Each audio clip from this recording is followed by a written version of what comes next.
અને કોઈ એનો હાથ પકડીને મરડતું હોય, હાથ ટ્વિસ્ટ કરતું હોય એવી રીતે, અને ચીસાચીસ કરતો હતો કે મને છોડો, મને જવા દો એમ.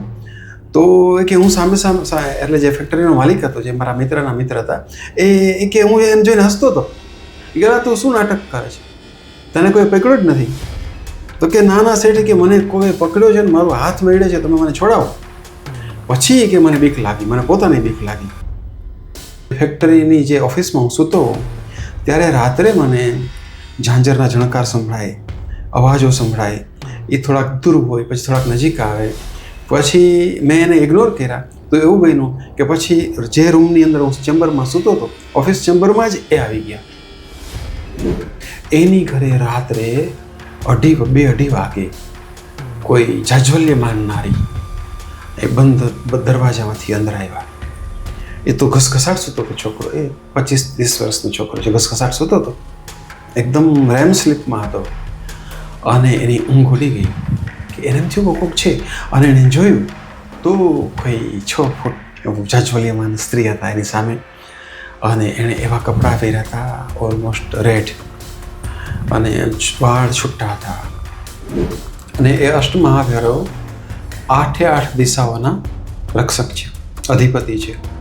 પૂર્વસ્યામ અસિતાંગો મામ દિશે રક્ષતો સર્વદા, આગ્નેયામ ચ રૂરૂપાતુ, દક્ષિણે ચંડ ભૈરવ, નૈઋત્યામ ક્રોધન પાતુ, ઉન્મત પાતુ પશ્ચિમે, વાયવ્યામ મામ કપાલી ચ નિત્યમ પાયાત સુરેશ્વર, ભીષણો ભૈરવ પાતુ ઉત્તરસ્યામ તુ સર્વદા, સંહાર ભૈરવ પયાદિશાન્યામ ચ મહેશ્વર, ઉર્ધ્વમ પાતુ વિધાતા ચ ફાતાલે નંદકુર્ધુ, સદ્યો જાતસ્તુ મામ પાયાત સર્વતો દેવ સેવિતા.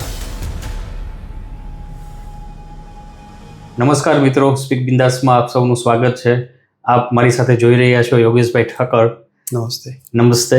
કે જેઓ સ્પીક બિંદાસમાં એમનો બીજો ઇન્ટરવ્યૂ છે. પહેલો ઇન્ટરવ્યૂ એમનો જે હતો એ ખૂબ જ હિટ ગયેલો છે, ખાસ તેમના ગિરનારના અનુભવો જે કીધા હતા અને આપે જે પ્રેત નો અનુભવ કીધો હતો, તો એ લોકોએ એને ખૂબ જિજ્ઞાસા વધારી હતી અને એમાં ઘણી બધી કોમેન્ટ્સ આવી હતી, લોકોને ખૂબ મજા આવી હતી. તો આજે ફરીથી આપણે યોગેશભાઈને આમંત્રિત કર્યા છે અને ખાસ એમની પાસે તો દરિયો છે, ખજાનો છે, તો આપણે એમાંથી એમના જે વીણેલા મોતી જેવા જે પ્રસંગો છે અને ખાસ તો અનુભવો, આ કોઈ સત્સંગ ચર્ચા તો નથી પણ એમના અનુભવો છે એના વિશે જ જાણશો. એટલે આપણે સીધા જ ઇન્ટરવ્યુની શરૂઆત કરીએ છીએ. યોગેશભાઈ, આપનું ફરીથી સ્વાગત છે સ્પીક બિંદાસમાં. નમસ્તે. ખાસ ગયા ઇન્ટરવ્યુમાં તો ખૂબ બધી તમારા અનુભવોની વાત કરેલી. તો હવે અમને પાછી જિજ્ઞાસા થાય છે કે કોઈ એના પછીથી અથવા પહેલાનો કોઈ નવો અનુભવ ખરો કે જે સૂક્ષ્મ જગત સાથે સંકળાયેલો હોય, અગમ નિગમ સાથે સંકળાયેલો હોય? ઓકે. હમણાં અમે 3-4 મિત્રો ગોંડલ ભૈરવ દાદાના દર્શન કરવા ગયા હતા. પછી મારા એક મિત્રે એમ કીધું કે ચાલો આપણે એક જગ્યાએ જવાનું છે. તો એ મને જુનાગઢ રોડ ઉપર ક્યાંક કોઈ ફેક્ટરી પ્રિમાઇસીસમાં લઈ ગયા. એકાંતમાં એક ફેક્ટરી પ્રિમાઇસીસ હતી. પછી એ એક શેડ હતો, ત્યાં પ્લાન્ટ એન્ડ મશીનરી હતી, પણ એ બધું ઉજ્જળ હતું અને એકદમ મનહૂસ અને એવું વાતાવરણ હતું ત્યાં. તો ત્યાં જઈને મને કીધું કે અહીંયા આટલું થાય છે, આવી રીતે અનુભવો થાય છે, પ્રેતાત્માઓનું પ્રાગટ્ય થાય છે, અને એ લોકો આ ફેક્ટરી ચલાવવા નથી દેતા. અચાનક કંઈક ભાંગતૂટ થાય, અચાનક કંઈક પ્રાગટ્ય થાય, એવું હતું.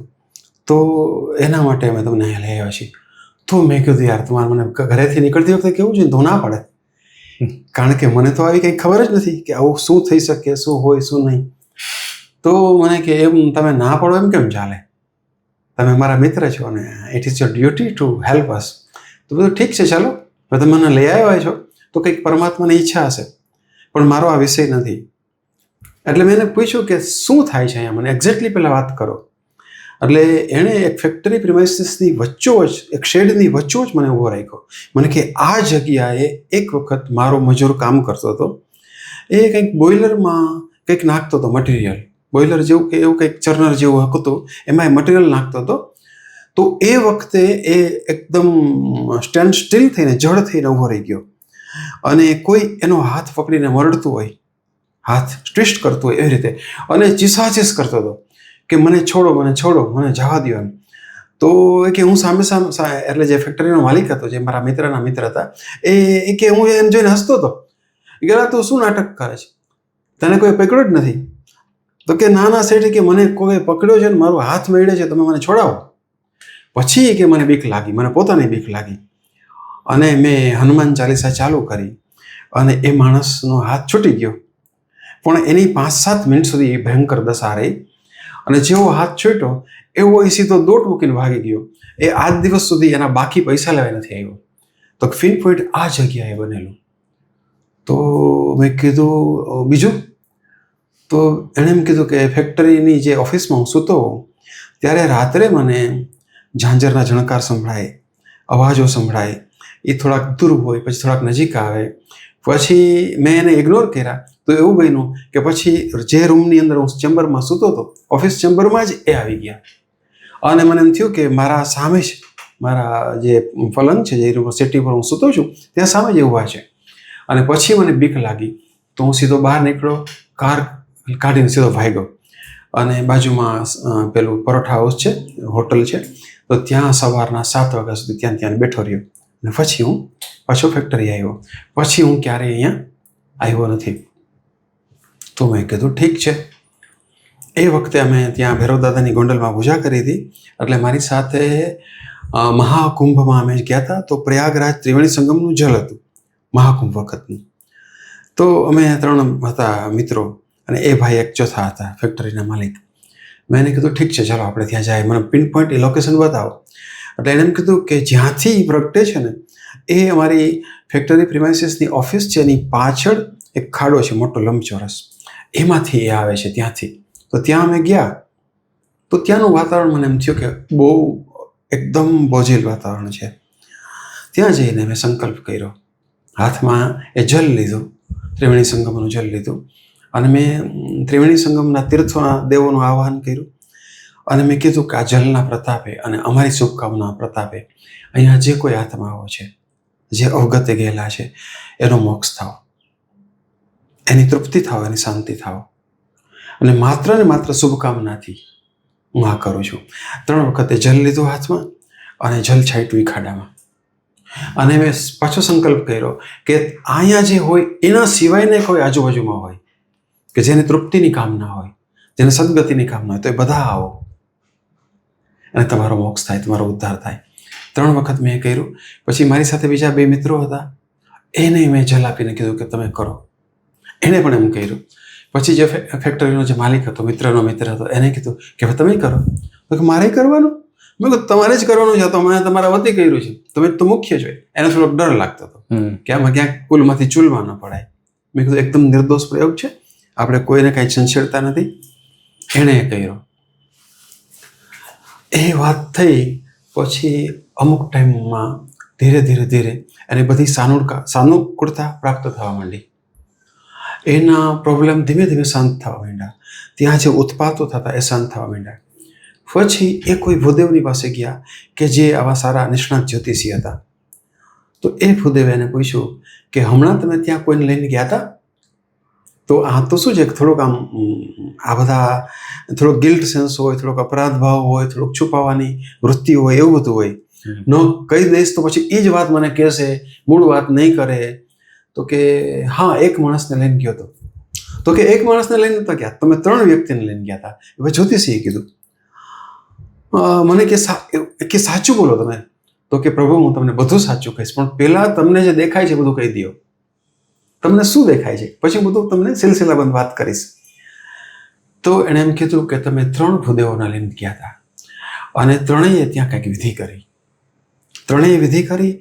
એમાંથી એક જે ભાઈ હતા એ બહુ પાવરફુલ માણસ હતો, બહુ તાકાતવાળો માણસ હતો. એણે ઇન પર્ટિક્યુલરલી જે કંઈ ત્યાં કર્યું એનાથી એ આખું જે સૂક્ષ્મ જગત છે એ શાંત થયું. એને એક બહુ મોટી રિલીફ મળી, રાહત મળી. અને નાઉ દે આર હેપી. તો હવે તમે એક કામ કરો, તમે દામોદર કુંડ જાઓ અને ત્યાં જે છે એના માટે તમે પિંડદાન કરો. પછી એણે એમ કીધું કે ત્યાં એક લેડી છે, એનું અગ્નિદાહથી મૃત્યુ થયું છે, અગ્નિ સ્નાન કરવાથી મૃત્યુ થયું છે. એને બચાવવા માટે એના પતિદેવ ગયા, એનું પણ મૃત્યુ થયું. અને એ બંનેને બચાવવા એનું બાળક હતું, એને વળગી ગયું, એની માને. તો એનું પણ ત્યાં મૃત્યુ થયું. તો એ 3 આત્માઓ છેલ્લા 250-300 વર્ષથી ત્યાં છે. અને ઇન પર્ટિક્યુલર જે ખાડો છે એ જગ્યાએ એ જે લેડી હતા, જે બેન હતા સન્નારી, એનું ત્યાં મૃત્યુ થયું. એ ત્યાં steel date she is there. Har husband is also there and her child is also there. તો એ ત્રણેય છે અને એ ત્રણેયની જે જગ્યા છે ત્યાં એ લોકો રહે છે. એનું તમે જ્યાં સુધી નહીં કરો પિંડદાન, ત્યાં સુધી એની ફાઇનલ ગતિ નહીં થાય. અચ્છા, હું આ કર્યા પછી હું એની પ્રિમાઇસીસમાં ફરતો હતો ત્યારે મેં એમને એક માનસિક સંદેશો મોકલ્યો કે મેં જે આ કર્યું છે એ માત્ર ને માત્ર તમારી શાંતિ માટે, તમારી સદગતિ માટે, તમને સુખ મળે એટલા માટે કર્યું છે. તમે અહીંથી નીકળો કે અહીંથી જાઓ એના માટે નથી. આ તમારી જગ્યા છે. તમને અહીંથી કોઈ કાઢી શકવા માટે nobody is entitled, nobody is empowered. તમે અહીંયા સુખેથી રહો, તમારી ઈચ્છા, પણ તમારું મોક્ષ થાય, તમારી સદગતિ થાય એના માટે મેં આ કર્યું છે. સેમ ડે એવું બન્યું, રાત્રે અમે રાજકોટ પાછા આવ્યા તો મને મારા ઘરનું આખું વાતાવરણ ચેન્જ થઈ ગયું હતું કે જેમ કે આ ઘરમાં હું પહેલી જ વખત આવું છું. મને બધું અજાણું જાણું લાગે. એક કંઈક નવી જ ઉર્જાનો મને આમ સંચાર લાગતો હતો બધી જગ્યામાં. અને હું કંઈક એક અલગ જ સ્ટેટ ઓફ માઇન્ડમાં હતો, અલગ જ સ્ટેટ ઓફ કોન્શિયસનેસમાં હતો. મને એમ થયું કે રાત્રે આખું આ જગત આવશે, કમસે કમ જે સન્નારી ત્યાં જે છે એ તો આવશે જ. તો મેં કહ્યું ઠીક છે, કમ વોટ મેં, ભલે જે કોઈ આવે એ. મારી પાસે તો કોઈ ન આવ્યા. પણ જે છોકરો મારો ભેગો હતો નિલેશ કરીને, એની ઘરે રાત્રે 2-2:30 વાગે કોઈ જાજ્વલ્યમાન નારી એ બંધ દરવાજામાંથી અંદર આવ્યા. એ તો ઘસઘસાટ સૂતો હતો છોકરો, એ 25-30 વર્ષનો છોકરો છે, ઘસઘસાટ સૂતો હતો, એકદમ રેમ સ્લીપમાં હતો. અને એની ઊંઘ ઉડી ગઈ કે એને એમ થયું કોક છે.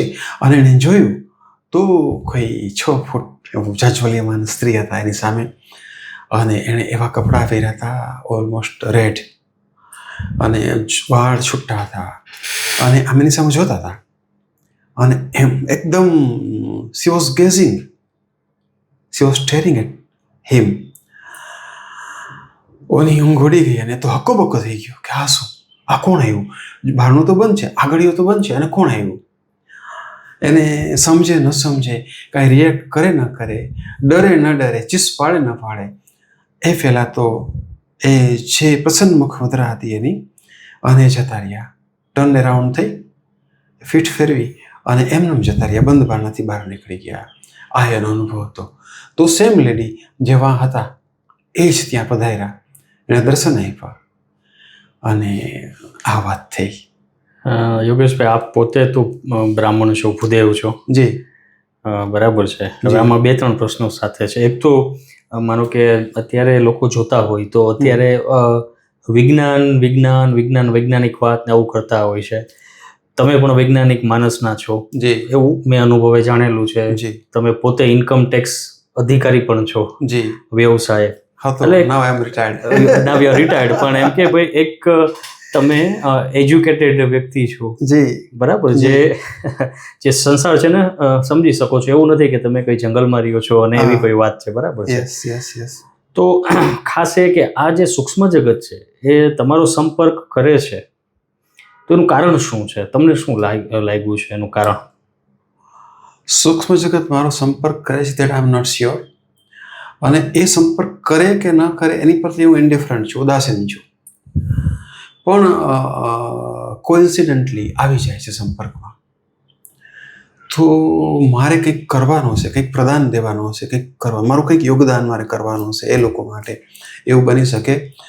અને બીજું કારણ એ કે હું શિવજીનો ઉપાસક છું. બ્રાહ્મણના તો બાય ડિફોલ્ટ ઈષ્ટદેવ ભગવાન શિવ છે, ઈષ્ટદેવી માં ગાયત્રી છે, અને ઇન પર્ટિક્યુલર હું મહાકાલને માનું છું, ભૈરવને માનું છું. તો શિવજીની જે સેના છે એના પ્રત્યે મને બહુ રિગાર્ડ્સ છે, અને હોવા જ જોઈએ. તમે જેને ભજો છો એના પરિકરો પ્રત્યે તમને પ્રેમ ન હોય, એના પરિકરો પ્રત્યે તમને માન ન હોય, તો તમે એ તમારા ઈષ્ટને તમે ક્યારેય કૃપા હાંસલ કરી શકવાના નથી. તો મને આખા સૂક્ષ્મ જગત પ્રત્યે સદભાવ છે. તો અને એમ થાય કે આપણા ઈષ્ટની પ્રીત્યર્થે આપણે જે સ્થૂળ જગતમાં તો મિત્રોની કે આપણા પરિચયમાં આવતા હોય એની સેવા યત્કિંચિત કરવાની કોશિશ કરીએ છીએ, પણ આ લોકોની કોણ સેવા કરે? એ લોકોના જે સફરિંગ છે એ આપણા કરતાં તો કરોડો, અબજો, ખરબો ગણા છે. આપણા તો મનુષ્ય શરીરમાં એવું છે સાહેબ કે આપણું સફરિંગ એક લેવલે પહોંચશે, પછી આ શરીર તમને એ સફરિંગમાંથી મુક્ત કરી દેશે. કારણ કે સફરિંગનું એક લેવલ છે, એ લેવલ સુધી જ આ બોડી એ પેનને સહન કરી શકે છે. એ લેવલથી વધારે થશે પેન એટલે શરીર સમાપ્ત થઈ જશે, એટલે તમે એ પેનમાંથી મુક્ત થઈ જશો. તો જે સૂક્ષ્મ જગતમાં જે બોડી છે એમાં એવી જોગવાઈ નથી, એવી જોગવાઈ છે જ નહીં. ત્યાં મૃત્યુ નથી. તો એનું પેન તો કોઈક ઇન્ટરવેન કરશે, કોઈ ઇન્ટરફિયર કરશે, કોઈ બ્લેસ કરશે, કોઈ એના માટે કંઈક કરશે, એને પ્રેમ આપશે, સદભાવ આપશે, એના માટે પ્રાર્થના કરશે, તો જ એમાંથી એની મુક્તિ થશે, અધરવાઇઝ નહીં. અને ખાસ યોગેશભાઈ, આપણો જે પેલો ઇન્ટરવ્યૂ હતો એના પછી ઘણી કોમેન્ટ્સ આવી, ઘણા લોકોની પાસે મારો નંબર હતો તો એને મારો સંપર્ક કર્યો, અને ખાસ એવા દાખલાઓ આવ્યા કે એમને એમના ઘરમાં કે એમની કોઈ વર્કની જગ્યાએ અથવા કોઈ સ્થળે કાંઈ આવો પ્રશ્ન હતો, બરાબર છે. એટલે એમનું કહેવાનું એવું હતું કે તમે મને યોગેશભાઈનો સંપર્ક કરાવી આપો તો અમારો આ પ્રશ્ન સોલ્વ થાય. કારણ કે આવા લોકો ખૂબ જગ્યાએ ભટકેલા હોય, ખૂબ જગ્યાએ ગયા હોય, છતાં સમાધાન ન થયું હોય. તો હવે આવા સંજોગોમાં આપણે બીજા તમારા અનુભવ ઉપર જઈએ એ પહેલાં થોડુંક એ પણ દર્શકોને આપ જણાવી દો કે કોઈ તમારો આવી રીતના સંપર્ક કરવા માગે છે અને એ તમે ત્યારે મને કીધું હતું કે ભાઈ તમે આવું કોઈ કાર્ય કરતા નથી, તો એ પણ દર્શકોને એક મેસેજ આપી દો કે ભાઈ તમારો સંપર્ક કેવી રીતના કરવો ન કરવો. એટલે સંપર્કમાં એવું છે કે આ જગતના રહસ્યો અનંત છે અને અનંત રહસ્યોનો કોઈ પાર નથી, એનો પાર પામી શકાય એમ નથી. એટલે દરેક કિસ્સામાં એની હિસ્ટ્રી અલગ હોય છે, દરેક કિસ્સામાં જીવો અલગ છે અને એ એક જ હોય એવું નહીં, એની પાછળ કેટલી બધી માયાજાળો હોય છે. તો એકચ્યુઅલી એ મારો વિષય જ નથી. અને એ લોકો મને ત્યાં લઈ ગયા, મને ગમ્યું નહોતું. મને કીધું હોત કે આપણે આ કામ માટે જાય છે તો હું ના પાડત. ના, હું એટલા માટે પાડત કે મિત્રોને મદદ કરી મારી ફરજ છે, પણ હું જે માટે ઓથોરાઇઝ જ નથી એ હું કામ કઈ રીતે કરું? હું તમને ઇન્જેક્શન કેમ આપું? હું ડૉક્ટરી ભણ્યો જ નથી. તો લોકો તો એવું માને છે ને કે તમે ઓથોરાઇઝ છો. લોકો એવું માને છે, પણ હું તો બસ કંઈક મને એમ થાય કે આમ કરવાથી કદાચ આમ થઈ જશે. પણ એવા કામ થઈ જાય છે ને, એવું કામ થઈ જાય છે. એવા તો ઘણા પ્રસંગો છે, તમે કીધું એવા થઈ ગયા હોય, થઈ જાય છે. હા, પણ હું જેમ કરું છું એમ લોકો કરે તો થઈ જાય, મારે કરવાની કઈ જરૂર નથી. લોકો પોતે કરે, પોતે સદભાવ રાખે, પોતે આવી રીતે, ધારો કે કોઈ પવિત્ર જળ છે, ગંગા જળ છે, યમુનાજીનું જળ છે, કાંઈ નહીં તો દામોદર કુંડનું જળ છે, એ તમે છાંટો, આમ પ્રાર્થના કરો, તમે સદભાવ રાખો. શિવ તો હિન્દુ દરેક સનાતનીના ઈષ્ટદેવ છે, દરેક સનાતનીના પિતા છે, તો શિવજીની જ તો સેના છે, શિવજીના જ તો પરિકરો છે. આખું જગત પ્રત્યે સદભાવ રાખો તો તમારા સંકલ્પો કામ કરશે. એટલે હું તો કંઈ ટીલું લઈને આવ્યો છું એવું તો છે નહીં કે હું કોઈ સિદ્ધ મહાપુરુષ તો છું નહીં. હું એક સામાન્ય માણસ છું, એક નોકરિયાત છું, બરાબર. અને હું જે કંઈ કરું છું એ પ્રેમ લક્ષણા ભક્તિના માર્ગે ચાલું છું. તો મને કોઈ એંગલથી ક્યારેય એવું નથી લાગ્યું કે મારી પાસે કોઈ સિદ્ધિ છે. મને ક્યારેય કોઈ દેખાણું નથી, કોઈ જીવ મને દેખાણો જ નથી ક્યારેય. હા, મારા ગુરુજનો છે એ જોઈને કહી શકે છે કે અહીંયા ઊભું છે, અહીંયા આ છે, અહીંયા તે છે. તો મને એમ થાય કે હશે. મને તો એટલી ખબર પડે કે વાતાવરણ થોડુંક બોજેલ છે, થોડુંક માથું પકડાય છે, ગમતું નથી, બેચેની થાય છે, અહીંથી ભાગી છૂટવાનું મન થાય છે. આવું મને થોડું ખબર પડે, બટ ઇટ ડઝન્ટ મીન કે હું એક્સપર્ટ છું. કારણ કે આપણે થોડી અસ્પષ્ટતા એટલે કરવી જરૂરી હતી કે ઇન્ટરવ્યુ પછી ઘણા લોકો જેના પ્રશ્નો છે તમારો સંપર્ક કરવા પ્રયાસ કરે. અને બીજું કે તમારી સાથે જે લોકો કનેક્ટેડ છે એમણે મને જે અનુભવ કીધા છે એમાં તો એમણે તમને ગુરુ ભાવ ગણીને જ મને અનુભવો કીધા છે કે યોગેશભાઈ હતા એટલે કાર્ય થયું. અને આપ જે કહો છો કે ભાઈ આપ એક વાત એવી છે નિમિત્ત માત્ર છો એટલા પૂરતી વાત છે, એટલે મને થોડું પૂછવાની ઈચ્છા થઈ. અને ખાસ હવે કોઈ બીજો અનુભવ, આપણે વચ્ચે વાત કરતા હતા ત્યારે કદાચ આપના મધર વિશે આપણે વાત કરી હતી, તો એ જો આપ કહી શકો તો. અચ્છા, એ મારું એક પરમાત્માની મારી પર જે કન્ડેન્સ કૃપા થઈ, એક ઠોસ કૃપા થઈ, એક tangible achievement what I have I have achieved, I have received by the grace of gurus, that ગિરનારી માસ્ટર્સ, એ વાત હું કરું તમને. તો મારા mother at the age of 90 years, એમને she was on death bed. 15-20 દિવસથી એ પથારીવશ હતા અને એકદમ અશક્ત. છેલ્લા 1 મહિનાથી એને ખોરાક નહોતો લીધો. મારા સિસ્ટર છે એ પછી જ્યુસ આપતા, પ્રવાહી આપતા. 8-10 દિવસથી એ પણ બંધ થઈ ગયું હતું. છેલ્લા 3-4 દિવસથી પાણી પણ પી નહોતા શકતા. ચમચી પાણી આપે તો પાણી નીકળી જતું હતું. એટલે કઈ રીતે દેહ ટેકો હતો એ લોકોને મૂંઝવણ હતી. મારા સિસ્ટરનો મારી પર ફોન આવ્યો કે યોગેશ, હવે બા દિવાળી નહીં દેખે.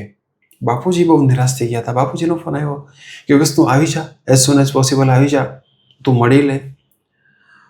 કારણ કે સિમ્ટમ્સ જે હતા એ અંત સમયના હોય, ખોરાક છોડી દીધો, એના સિવાય બીજા. જ્યારે મધર બોલી શકતા હતા એ વખતે એને હેલ્યુસિનેશન થતું હતું. એટલે બધી સંભ્રાંતિઓ થતી હતી કે કોક આવ્યું છે, કોક ઊભું છે, કોક દેવ આવ્યા છે, કોક માગવા આવ્યું છે, હજી તારા બાપુજી કેમ ના આવ્યા નોકરી હતી, જો જગદીશ આવ્યો, જો હરેશ આવ્યો, યોગેશને બોલાવો, એવું બધું. યોગેશને પૂછો જમ્યો કે નહીં, આવું બધું. તો એ બધું હેલ્યુસિનેશન થતું હતું. તો એ પણ એક સિમ્ટમ મૃત્યુનું કહેવાય છે. મૃત્યુ પહેલાના સિમ્ટમ્સ છે કે જો કોક માગવા આવ્યું છે ને કાઢો હવે આપીને. એવું હોય નહીં, કોઈ પણ એવું કોઈ હોય નહીં, પણ એને બધું દેખાતું હતું બધું, અને એવું બધું કહેતા હતા. એટલે એના માટે જે સત્ય હતું એ આપણા માટે ભ્રાંતિ હતી. તો એ બધું બધા લક્ષણો પ્રગટ થઈ ગયા હતા. આકાશ સામે જોયા રાખે, છત સામે જોયા રાખે, એબસન્ટ માઇન્ડેડલી કંઈ બોલ્યા રાખે. હું ગયો ત્યાં, મેં જોયું કે મૃત્યુ લક્ષણો તો બધા મૃત્યુના જ છે. તો મારી પાસે જે મારા સ્પિરિચ્યુઅલ માસ્ટર્સ છે, જે ગિરનારી, તો એમની આપેલી ભસ્મ હતી, ધૂણાની ભસ્મ. એ જગ્યા પર્ટિક્યુલર એક જગ્યા છે ગિરનારમાં. એ પર્ટિક્યુલર ટાઈમ હતો, પર્ટિક્યુલર મિત્રો હતા, 3-4 મિત્રો હતા, એક સમય હતો. અને મારા જે ગુરુભાઈ, સિનિયર ગુરુભાઈ છે, એણે કીધું હતું કે તમને ગુરુ મહારાજ કંઈક પ્રસાદી આપશે. તો ત્યાં ગયા, ત્યાં બેઠા હતા. તો હું રાહમાં હતો કે ગુરુદેવ કંઈક આપશે. અચાનક મને કંઈક પ્રેરણા થઈ અને એક રોબોટની જેમ હું, ખબર નહીં મેં કેમ જોયું એક જગ્યાએ, અને અહીંથી હું કંઈક શોધું અને મારા હાથમાં કંઈક આવી જાય કે જે મારા માટે જ હોય. તો એવું કેમ બને? તમે મને કંઈક આપવાના છો એ મને ખબર છે, પણ હું અહીંયા શોધું, અહીંયાથી જ એ વસ્તુ મને મળે. એવી રીતે મને પ્રાપ્ત થયું. એ ભસ્મ હતી. તો મને બ્લાઇન્ડ ફેથ છે. એટલે તમે એમ કહી શકો કે તમે મૂર્ખ છો. મૂર્ખતાની હદને જે વટી ચૂક્યો હોય એ હદે મને એના નામમાં શ્રદ્ધા છે, સદગુરુમાં શ્રદ્ધા છે, ગિરનારી મહારાજમાં અને ઈશ્વરમાં એ શ્રદ્ધા છે. તો મારી ભસ્મ મારી સાથે હતી. મેં મારી સિસ્ટરને કીધું કે બેન કંઈ વાંધો નહીં, આપણી પાસે અમૃત છે.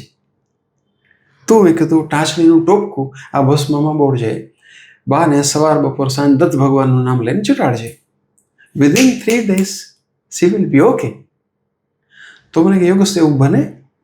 મેં તો પ્રયત્ન તો કર. માં મરવાની છે એ તો નક્કી છે. હવે આપણી પાસે કોઈ ઉપાય નથી તો ખબર છે. તો આટલું કરવામાં આપણે શું ખર્ચ છે? એમાં શું વિશેષ પરિશ્રમ છે? તારે 3 વખત સવાર બપોર સાંજ કરવાનું છે. Gets okay. હું એકાદ દિવસ રોકાણો પછી નીકળી ગયો. મારી ઓફિસ તો ચાલુ હતી. Sir, within 2 or 3 days, she was getting to be normal.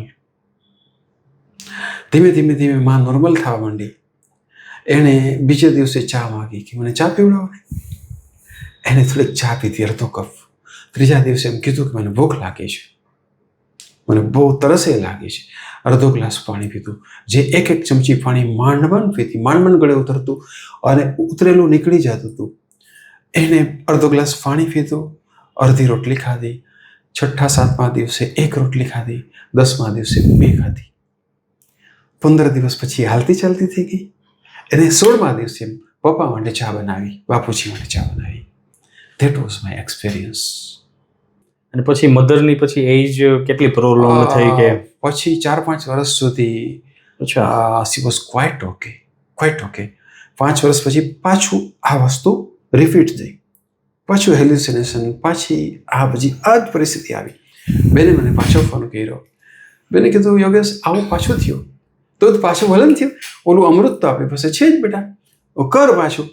તો મને કે પાછું બીજી વખત કંઈ માં ઓકે થશે, બીજી વખત કંઈ ભગવાન કૃપા કરે, બીજી વાર યોગદાન દે. તો મેં કીધું it is none of your business. તારે જોવાનું જ નથી, તારે વિચારવાનું નથી. તું ભગવાન બીજી વાર કરે કે ન કરી, તું શું કામ ડિફાઇન કરે છે? તું કર, આપણે જે કરવાનું છે કર. અને પાછું એણે સેમ કોર્સ રિપીટ કર્યો. માં પાછી ઓકે થઈ ગઈ. પછી માં 10 વર્ષ જીવી. ત્રીજી વખત જ્યારે માં ડેથ બેડ ઉપર આવી, મૃત્યુ શૈયા ઉપર આવી, at the age of near about 92, 93, 94, ત્યારે બેનને વસુ યાદ ન આવી, ન મને યાદ આવી. બરાબર, એટલે નિમિત્ત હતું એ નિમિત્ત હતું, એનું મૃત્યુ એ થવાનું જ હતું. મહાકાલની સત્તા આગળ અવતારોની સત્તા પણ કામ નથી કરતી. અવતારોની પણ સત્તા મહાકાલની સત્તા આગળ સબમિટ થઈ જાય છે. તો ન મને યાદ આવ્યું, ન બેનને યાદ આવ્યું. માનું બ્રહ્મલીન થઈ ગઈ. માનું અમે અંત્યેષ્ટિ સંસ્કાર કરીને ઘરે પાછા આવ્યા. બીજા ત્રીજા દિવસે બેનને કીધું, બેન ઓલી ભસ્મનું શું થયું છે કે નહીં? તો કે ભાઈ ભસ્મ તો આ રહી. એને મને બતાવી કે ભસ્મ તો યાદ જ ના આવી. મેં કીધું આ ભસ્મ મને મોના વખતે મારી વાઈફ જ્યારે ડેથ બેડ ઉપર હતી, મારા ઘરમાં જે ભસ્મ હતી, ત્યારે મને ભસ્મ ગોતવાથી ન મળી. મેં બહુ સાચવીને જીવની જેમ રાખી હતી, ન મળી મને. તો આવું છે. મૂળ તો થવાનું હોય છે તેમ જ થાય છે. અને એમાં ક્યારેક આ રીતના ઇન્ટરવેન્શન જેને કહેવાય, થવાનું થાય છે, થવાનું હોય છે, એમ થાય છે, એવું કહી શકાય ઇન જનરલ. પણ જે થવાનું નથી એ પણ થાય છે. વાહ, એમ છે. એટલે ઈશ્વર અને ગુરુ, જે મેં પહેલી મુલાકાતમાં કીધું હતું કે કરતુમ અકર્તુમ અન્યથા કરતુમ છે. His doer, his non doer, his otherwise doer. તો એક ગુરુ નક્કી કરે છે કે કયા સમયે મારે શું કરવું. ગુરુઓ ભૂલવાડી દે છે, ગુરુઓ યાદ રાખે છે, અને ગુરુઓ જ પ્રેરણા કરે છે કે આમ કર બેટા. તો મારી માને ત્રીજી વાર ન બચી, મારી પત્નીને તો બચાવી જ ન શક્યો.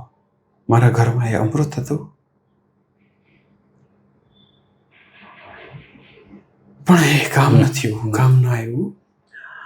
એટલે સ્વયં મહેશ સ્વસુરો નગેશ સખા ધનેશ સ્તનયો ગણેશ તથાપી ભિક્ષાટનમેવ સંભો ભરલીયસી કેવલ ઈશ્વરેચ્છા.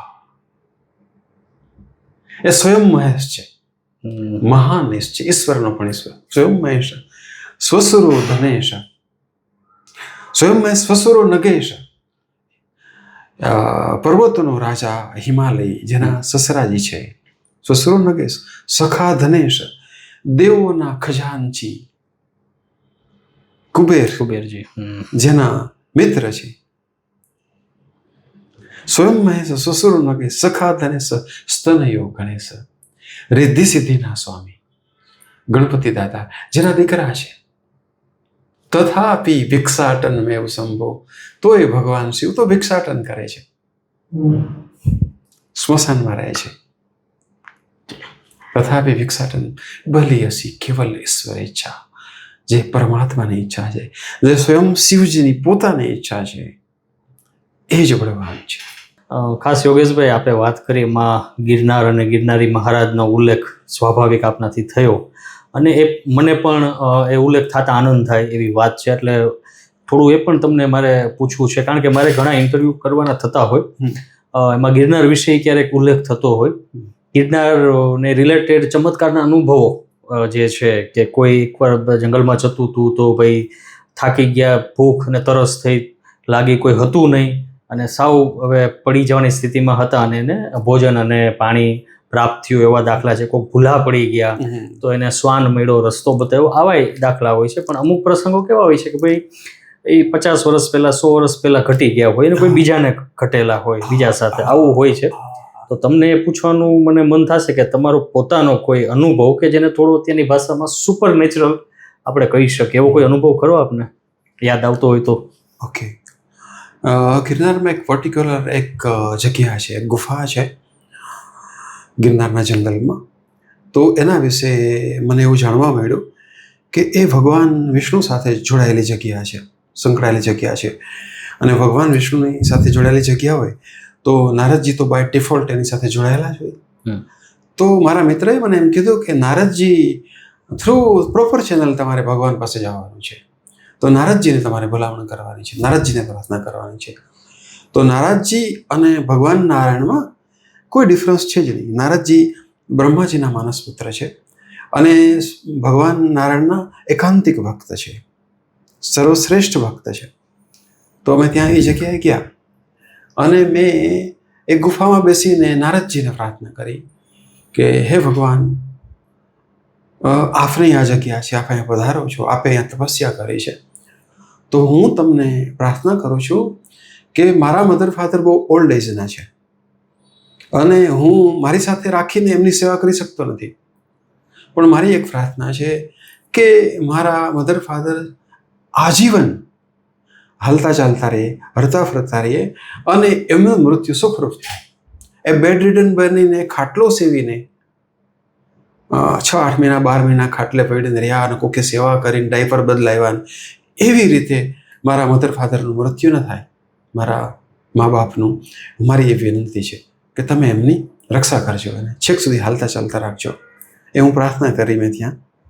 અને અમુક જે કન્ફેશન કરવાના હતા કે ઇટ ઇઝ માય ડ્યુટી, કે મારે કરવું જોઈએ આમ તેમ ફલાણું, પણ નથી થઈ શકતું. એવું બધું નારદજી સાથે અપનો સે અપની વાત, એવું કંઈક મેં વાતો કરી. એટલે એ માત્ર શ્રદ્ધાથી જ, એમાં કોઈ હું સિદ્ધ પુરુષ છું અને નારદજી સાથે મારે ડાયરેક્ટ કનેક્શન છે અને એવું નહીં, પણ એક ફેથ કે હું બોલું છું ને એ સાંભળે છે, પણ સાંભળે જ. અને એણે સાંભળી વાત.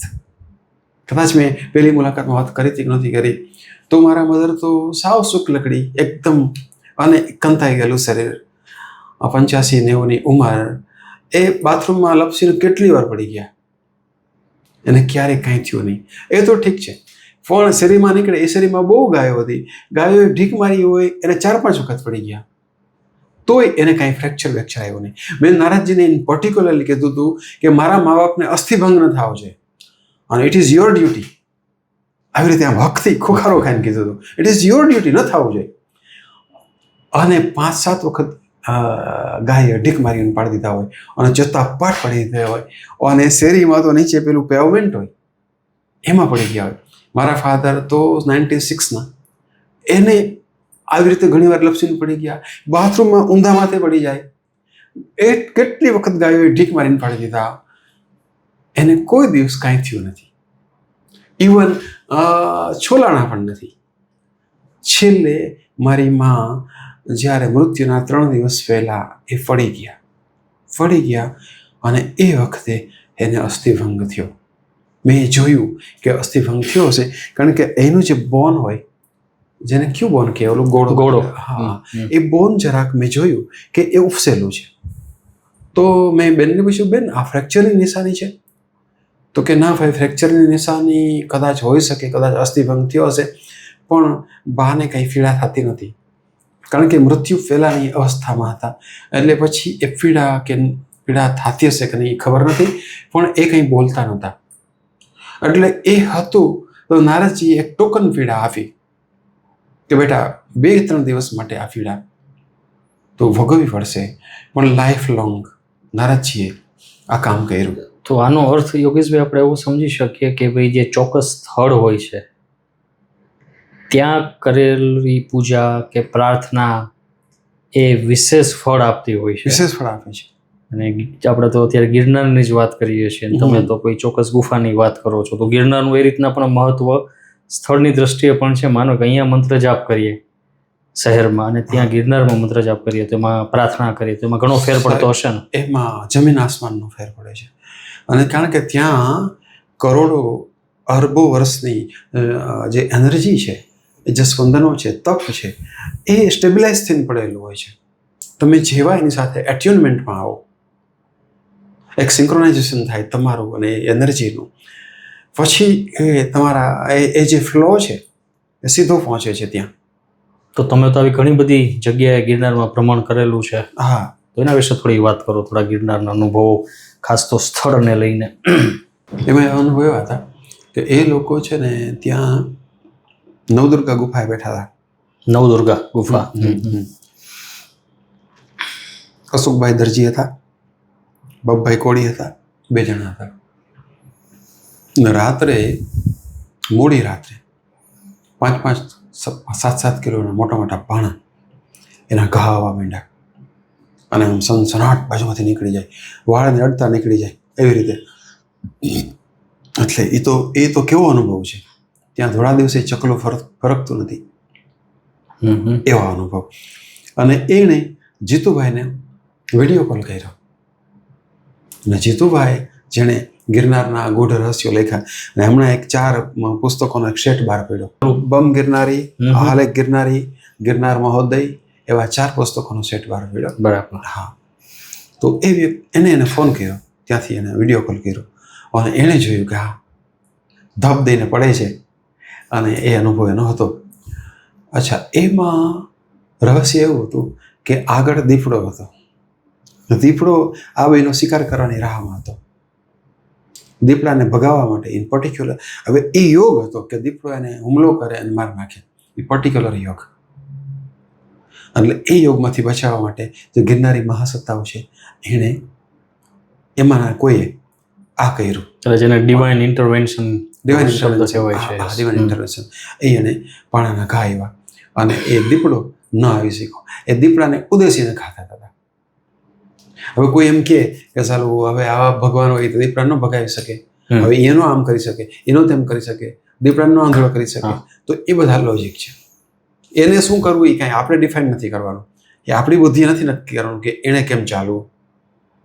એટલે હંમેશા ભેદ રહ્યો છે કે જેને અનુભવ થયા છે અને જેને અનુભવ નથી, એ બંને વચ્ચે દલીલો તો સતત થતી રહે છે. જેને અનુભવો થયા છે એનું જે ઓડિયો વિઝ્યુઅલ પ્રમાણ એ આપી શકાય એવું હોતું નથી. બરાબર છે. નથી અનુભવ થયા, એ રીતના વિરોધ કરે છે કે ભાઈ તમે પ્રમાણ આપો. એટલે એ તો ચર્ચાનો મુદ્દો છે, આપણે એમાં ન જઈએ. હવે ખાસ યોગેશભાઈ, તમારી સાથે વાત થતી હોય છે અને એમાં ભૈરવ નો ઉલ્લેખ આપની પાસે વારંવાર થતો હોય છે, તો થોડુંક એમના વિશે જાણવું છે કે તમે એમને કેવી રીતના સમજેલા છો? કારણ કે ભૈરવ છે એના પ્રકારો પણ કહેવાય છે, એના અલગ અલગ સ્વરૂપો પણ કહેવાય છે, અલગ અલગ કાર્યો પણ કહેવાય છે. તો આપ જે ભૈરવનું પૂજન કરો છો એના વિશે વાત કરો. એ ભૈરવનું સ્વરૂપ શું છે અથવા એના કાર્યો શું છે, એના ગુણ શું છે? ઓકે, અષ્ટમહાભૈરવ છે અને એ અષ્ટમહાભૈરવ 8 દિશાઓના રક્ષક છે, અધિપતિ છે. પૂર્વસ્યામ અસિતાંગો મામ દિશે રક્ષતો સર્વદા, આગ્નેયામ ચ રૂપાતુ, દક્ષિણે ચંડ ભૈરવ, નૈઋત્યામ ક્રોધન પાતુ, ઉન્મત પાતુ પશ્ચિમે, વાયવ્યામ મામ કપાલી ચ નિત્યમ પાયાત સુરેશ્વર, ભીષણો ભૈરવ પાતુ ઉત્તરસ્યામ તુ સર્વદા, સંહાર ભૈરવ પયાદિશાન્યામ ચ મહેશ્વર, ઉર્ધ્વમ પાતુ વિધાતા ચ પાતાલે નંદકો વિભુ, સદ્યો જાતસ્તુ મામ પાયાત સર્વતો દેવ સેવિતઃ. અષ્ટમહાભૈરવ છે. થોડુંક અમને પણ સમજાય એ રીતના. તમે મને લાગે છે 8 ભૈરવ કઈ દિશામાં છે એની વાત કરી. હા, એ વાત કરી. જી. તો આ ભૈરવ કવચ છે એની વાત આ છે. તો પૂર્વ દિશાના અધિપતિ અસિતાંગ છે. એવી રીતે 8 ભૈરવ કયા દિશાના અધિપતિ છે એ વાત છે. એની અલગ અલગ શક્તિઓ છે, અલગ અલગ ફંક્શન છે. એ બધા શિવજીના સ્વરૂપો છે, શિવજીના એક્ટિવ સ્વરૂપો છે, જે શિવજીની ઉર્જા છે. શાસ્ત્રોમાં એવું કીધું છે કે ભગવાન શિવના હૃદયમાં નારાયણ વસે છે. ભગવાન શિવનું હૃદય જ નારાયણ છે અને નારાયણનું હૃદય ભગવાન શિવ છે. તો એ રીતે નામાંતરે શિવ છે, નામાંતરે વિષ્ણુ છે. શિવ અને વિષ્ણુમાં કોઈ ભેદ નથી. જે એને ભેદ માને છે, ભેદ કરે છે, ભેદ પ્રમાણે વર્તે છે, એ નરકમાં જાય છે. એ શાસ્ત્રોનું કથન છે. શાસ્ત્રોમાં આગળ એમ કીધું છે કે ભૈરવ અને શિવમાં કોઈ ભેદ નથી.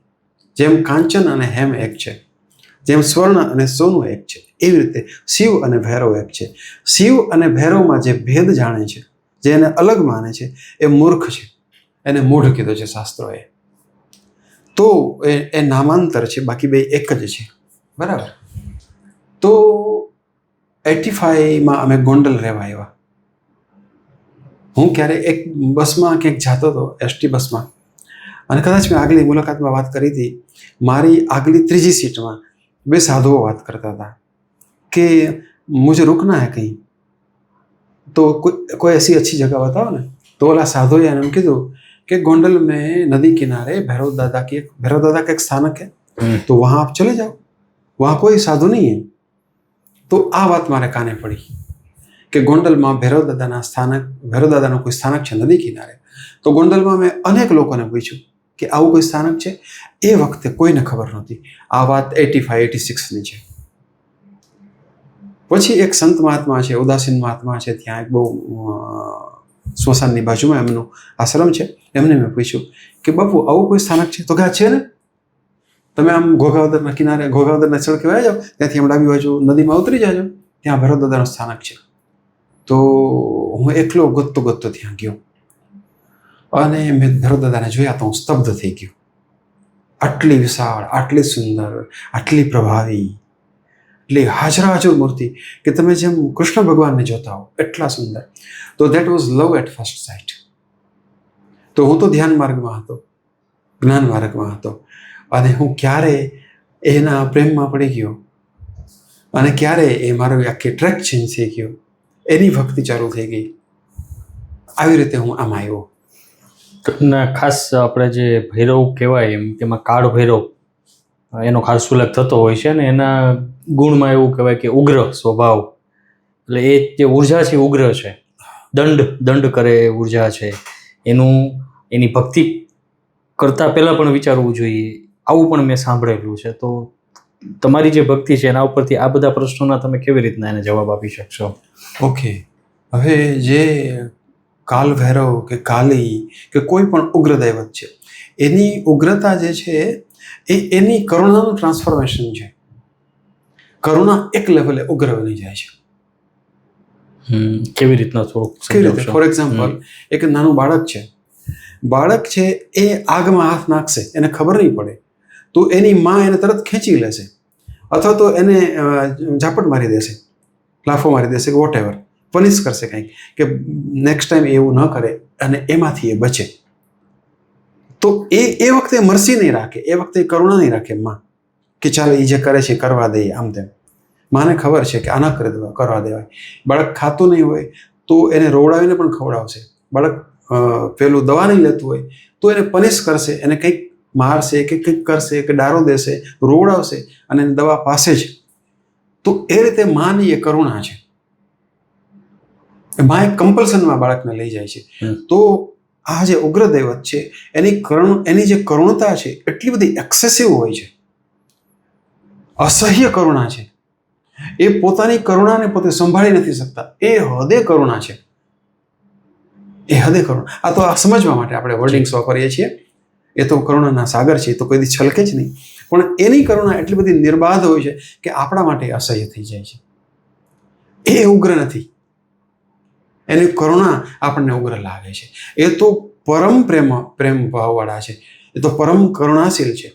કાલીની કરુણા એટલી બધી છે કે એની કરુણા આગળ આ સમગ્ર જે સૃષ્ટિ છે એમાં કોઈ એવો ફોર્સ છે જ નહીં કે જેની કરુણાને રોકી શકે. એના બાળક માટે એની જે કરુણા છે એ કરુણાની આડે કોઈ ફોર્સ આવી જ ન શકે. હવે એ ફોર્સ આપણા માટે અસહ્ય થઈ પડે છે એના બાળક માટે, એટલે આપણે રોઈએ છીએ કે માએ મને માર્યું, માએ મને આમ કર્યું, માએ મને કડવી દવા ખવડાવી. જેમ નાનું બાળક રોતું હોય એવી રીતે આપણે રડીએ છીએ. તો જે કાળ ભૈરવ છે, આપણે તમે ભૈરવની વાત કરો છો ત્યારે હું માનું છું આપ કાળ ભૈરવની વાત કરો છો, બરાબર ને? કે બરાબર, કોઈ પણ ભૈરવ. અચ્છા, આપ જે ગોંડલ જે છે મંદિર એ કાલ ભૈરવ છે. તો માનો કે એની સાધના કોઈ કરે, બરાબર છે, ઘણા મંત્રોથી કરતા હોય છે, તો એની સાધના સહજ રીતના કોઈ પણ કરી શકે કે એમાં કોઈ ચોક્કસ નિયમો છે? એટલે તમે સાધના શા માટે કરો છો, તમારો હેતુ શું છે, એની ઉપર બધું ડિપેન્ડ કરે છે. હા, તો ભૈરવમાં જ્યારે વાત આવે એની સાધના કરવામાં, તો એક જે સમજણ છે, લોક સમજણ એવી છે કે એ સંરક્ષક છે, તમારું રક્ષણ કરે છે. અને ક્યારેક તો એવું પણ છે કે ભાઈ તમને કોઈથી પ્રશ્ન છે તો માનો કે દુશ્મન શબ્દ વાપરીએ તો ત્યાં તમને એમનો સપોર્ટ મળે છે. ઓકે, હવે તમે કામ્ય કર્મ કરો છો તો એના ડૂઝ એન્ડ ડોન્ટ્સ છે, વિધિ નિષેધ છે. કામ્ય કર્મ કરો છો, તમારે અભિચાર કર્મ કરવા છે, મારણ, મોહન, સ્તંભન, ઉચ્ચાટન, જૃંભણ, વશીકરણ, વિદ્વેષણ, આ બધું કરવું છે તો એના માટે ડૂઝ એન્ડ ડોન્ટ્સ છે, વિધિ નિષેધ છે. તો એના માટે બધું એક સિસ્ટમ છે ફોલો કરવાની છે. એને એક સિસ્ટમને કીધું છે તંત્ર. તંત્ર ઇઝ નથિંગ બટ સિસ્ટમ. એક પ્રિસ્ક્રાઇબ્ડ સિસ્ટમ છે, એક ફોર્મ્યુલા છે કે આ પ્રમાણે તમારે ચાલવાનું છે. તો એ બધા વિધિ નિષેધ છે. પણ તમે શરણાગત છો, તમે પ્રાર્થના કરો છો, તમે પ્રેમલક્ષણા ભક્તિ કરો છો, તમે એને તમારે એની સાથે પિતા પુત્રનો સંબંધ છે, એક નવધા ભક્તિની રીતે તમે એની સાથે સંબંધમાં છો, તો તમારે કોઈ પણ વસ્તુથી ડરવાની જરૂર નથી. તો તમારા માટે હા, નૈતિક જીવન તો આપણે જીવવાનું છે. એ જે નૈતિક જીવનના જે મૂલ્યો છે એનું તો એક સાધક તરીકે તમારે પાલન કરવાનું જ છે, વિશેષ પાલન કરવાનું છે. પણ એમાં જે મનુષ્ય સહજ ક્ષતિઓ થાય છે, સ્ખલન થાય છે, તો એ દેવ એવા નથી કે તમને તરત દંડે. એને ખબર જ છે કે બાળક છે એ અષ્ટપાસથી બંધાયેલો છે, તો કરુણાનો સાગર છે. તમે જ્યારે કપટ કરો છો તમારા દેવ સાથે અને દેવના નામે દેવનું નામ તમે ખોટી રીતે વટાવો છો તમારા ઇમોરલ ગ્રેટિફિકેશન માટે, તો દેવની શક્તિઓ કે દેવના ગણો અને તમે એ વચ્ચે કંઈક એવું થાય છે કે એ તમને સુધારવાની કોશિશ કરે છે.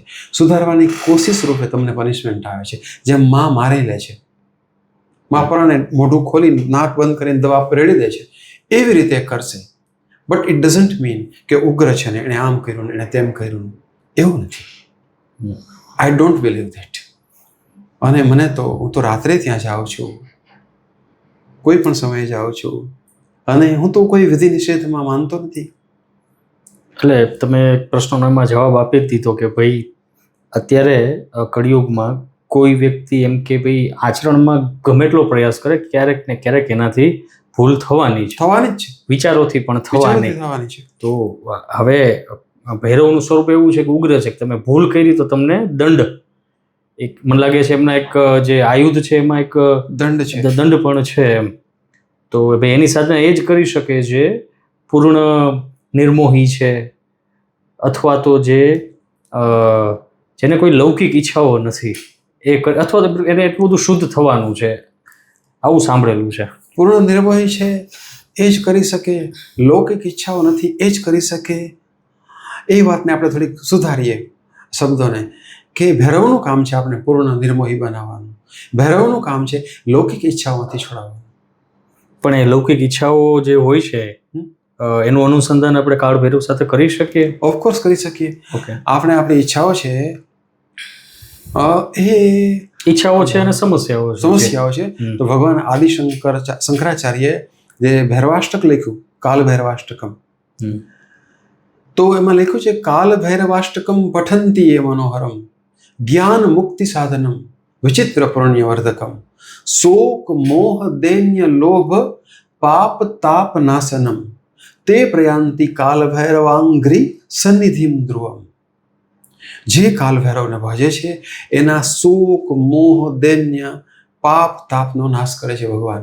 તો દૈન્ય એટલે શું છે? દૈન્ય એટલે દરિદ્રતા, દૈન્ય એટલે અભાવ, દૈન્ય એટલે દીનતા, એનો એ નાશ કરે છે. તો એને તો ખબર જ છે કે મારા બાળક માટે મારે શું કરવું. અને આપે દીનતાની વાત કરી એટલે નિર્ધન હોવાની વાત થઈ, તો એમાં ખાસ એક ભૈરવ છે જે સાઉથમાં આપણે વાત થઈ હતી કે સ્વર્ણાકર્ષણ ભૈરવ. તો સાઉથમાં એની ખાસ સાધના કરતા હોય છે, સાઉથમાં કરે છે.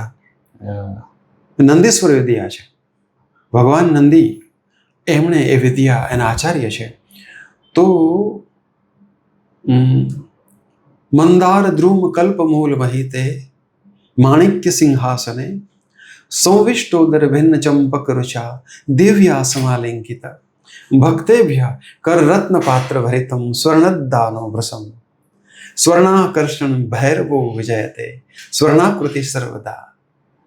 એ મંદાર નામના કલ્પવૃક્ષમાં બેઠા છે. બંને બાજુ માતાજી બેઠા છે. માતાજીએ એને સમાલિંગિત કર્યા છે, એમ્બ્રેસ કરીને માતાજી બેઠા છે. અને કરે છે શું? એના હાથમાં રત્નજડિત સ્વર્ણમય પાત્ર છે અને એના ભક્તોને સ્વર્ણનું દાન આપે છે. એવા હે સ્વર્ણાકર્ષણ ભૈરવ, આપ સ્વર્ણાકૃતિ છો, આપનો વર્ણ સ્વર્ણના રંગનો છે. આપનો જય હો. વાહ. અને એક છેલ્લો પ્રશ્ન પૂછી લો આ ભૈરવ સાધનામાં. આપણે ઉગ્ર સ્વરૂપની તમે બહુ સરસ વાત કરી કે કરુણાનું જ એક અંતિમ છે જે આપણે સમજી નથી કરુણાની શકતા. પરાકાષ્ઠા છે, એ પરિવર્તિત થાય છે ક્રોધમાં, તો એમાં જ ઉગ્રતા. હા જી, તો એમના સ્વરૂપને અનુલક્ષીને હવે દરેક દેવી દેવતાને એક આપણે પ્રસાદ ધરવાની પદ્ધતિ હોય છે. તો એમાં આપણે ભૈરવને કઈ પ્રસાદી આપણે ધરી શકીએ? કારણ કે એમાં તો એમ કે જે તામસિક સાધના કરતા હોય છે એની સાથે પણ ભૈરવનું અનુસંધાન હોય છે. ને એમાં માનો કે દારૂ છે, મટન છે, આ બધું ધરવાની વાત હોય છે. તો તમારી પાસેથી ખાસ એ જાણવું ગમશે કે ભાઈ એક તમે પોતે જ હવે પ્રેમ લક્ષણા ભક્તિમાં છો, તો ભૈરવ સાધનામાં તો એમને શું ધરવું જોઈએ અને આ જે બધું ધરવાની વાત છે એ શું છે બધી?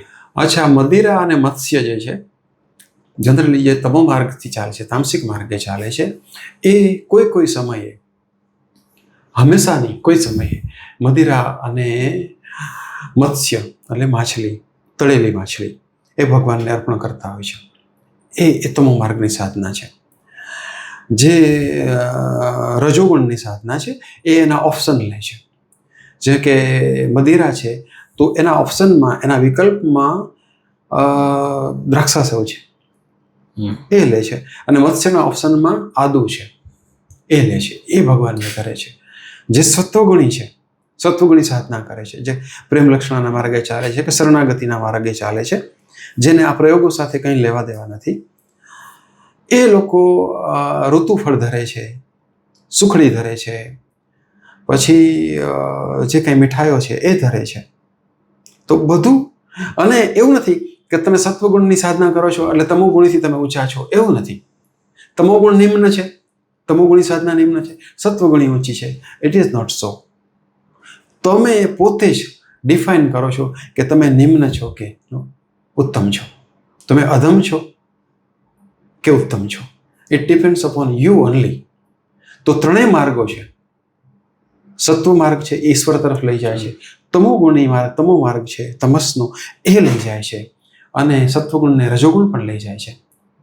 તો કોઈ માર્ગ એક બીજા માર્ગથી શ્રેષ્ઠ નથી કે નિમ્ન નથી. It depends upon you only. એટલે વૃત્તિની વાત આવી કે ભાઈ ઘણીવાર સત્વગુણી હોય એની વૃત્તિ ખરાબ હોય તો એ સારી વસ્તુ પણ ધરે છે તો પણ એ તમોગુણ જ ગણાશે કદાચ. હા, તમે શેના માટે કરો છો? મને એક ભાઈ મળ્યા હતા, એ કે હું ગોળ ધરાવું છું ભગવાનને, અને હું ગોળ ધરાવું 5 રૂપિયાનો, એમાં મારા આટલા કામ થાય છે. એટલે એ કામ મેં સાંભળ્યા તો મને અરેરાટી થઈ ગઈ. તું આવું કામ લે છે ભગવાન પાસેથી? તો એ ગોળ છે તો સાત્વિક વસ્તુ છે. એ ગોળ ધરાવીને તામસિક કામ કરાવતો ભગવાન પાસે. એની શ્રદ્ધા હતી તો એ સફળ થતો હતો. તો ભગવાન છે કે આપણે કાળ ભૈરવ છે, ભૈરવ છે, તો એ આમ તો શ્રદ્ધાને આધીન છે એવી વાત. શ્રદ્ધાને આધીન છે. વસ્તુ તો કોઈ પણ તમે ધરાવો. વસ્તુ તો એ એક નિમિત્ત છે, ગૌણ છે. બરાબર છે, ગૌણ છે. ના, સરસ યોગેશભાઈ, આજે તમારી સાથે થોડાક પ્રસંગો, અનુભવો ખાસ તો જાણવા મળ્યા અને ભૈરવ સાધના વિશે પણ આપણે ઘણી વાત થઈ. અને તમે સમય કાઢીને ફરી આપણો બીજો પોડકાસ્ટ છે એ આપણો થયો છે. અને ખાસ કોઈ દર્શક મિત્રોને કંઈ ખાસ પ્રશ્નો હોય તો તમે કોમેન્ટ્સમાં બિલકુલ એ પ્રશ્નો મૂકી શકો છો અને યોગેશભાઈને સમય હશે એ પ્રમાણે પ્રત્યુત્તર આપશે. જી, let me explain and let me reiterate again please. કે જે અધ્યાત્મ જગત છે એ મારો વિષય છે, સૂક્ષ્મ જગત મારો વિષય નથી. મેં ભૂત પ્રેતને કોઈ દી જોયા નથી કે ભૂતને કેમ કઢાય, કે ભૂતમાંથી કેમ એ બધી વસ્તુઓમાંથી કેમ અળગું થવાય, કે એનું શું રેમેડી છે, દેટ આઈ ડોન્ટ નો. પણ ક્યારેક આપણા સદભાવથી કે આપણા આવા નાના મોટા પ્રયોગથી એ લોકોને કંઈક તૃપ્તિ થઈ હોય, એ પ્રાર્થના કરી હોય કે તમે જાઓ, કે તમે આમ કરો, તમે તેમ કરો, અને એ પ્રાર્થના સ્વીકારી હોય એણે. કારણ કે એને ખબર હોય કે જે આપણા માલિક છે એનો આ ભક્ત છે, એટલે એ એનું માન રાખવા માટે આપણું માન રાખતા હોય. આટલી જ વાત છે. અને એ બધાને લાગુ પડે છે. તમે શિવજીની ભક્તિ કરો છો તો આખું સૂક્ષ્મ જગત તમારું માન રાખવાનું જ છે, તમારી પ્રાર્થના માનવાનું જ છે. તમે એમ કહો કે આ શું કામ એને પીડા આપો છો, પ્લીઝ તમે કંઈક મહેરબાની કરો ને, ચલો તમારા માટે આટલું આમ કર્યું, તો એ જવાના જ છે, એ મહેરબાની કરવાના જ છે, કૃપા કરવાના જ છે. પણ બધાને એપ્લિકેબલ છે, બધાને એપ્લિકેબલ છે. એટલે એ મારી કોઈ વિશેષતા નથી કે હું કોઈ એવો ઉપચારક નથી. હા, ચોક્કસ. પણ તમને સૂક્ષ્મ જગતના અનુભવો થાય છે, હકીકત છે. અનુભવો અને આપણે ફરી પાછા મળશું, કારણ કે આપ તો આમાં વ્યસ્ત જો છો અને હવે તો રિટાયર્ડ થયા છો, એટલે હવે જોઈએ કઈ રીતના ગતિ થાય છે. મારી યાત્રા ચાલુ હોય છે. જી. તો ફરી આપનો ખૂબ ખૂબ આભાર યોગેશભાઈ. Thank you. જય મહાકાલ. જય મહાકાલ.